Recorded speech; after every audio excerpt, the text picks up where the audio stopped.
कि इस स्टूपे को देखने के लिए जो इसके शायकीन है किस मुश्किल से जो है ना वो उनको गुजरना पड़ता है, क्योंकि यहाँ पर कोई उनका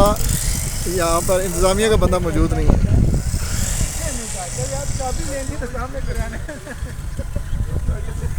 सर ये जो बुद्धा है ना, बुद्धा यहाँ उसकी आमद के शवाहिद मौजूद हैं, सिकंदर के आने के शवाहिद मौजूद हैं। दोबारा आ रहे हैं सर, बुद्धा की ज़मीन दोबारा हमने तो समझ किया कि तसामी है, कोई ऐसी बात नहीं, पहले भी हमको मेरा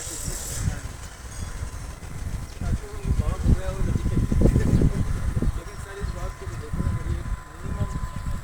3,000 साल पुराना जो कंस्ट्रक्शन या जब तक वो अपनी तरीका होता है कि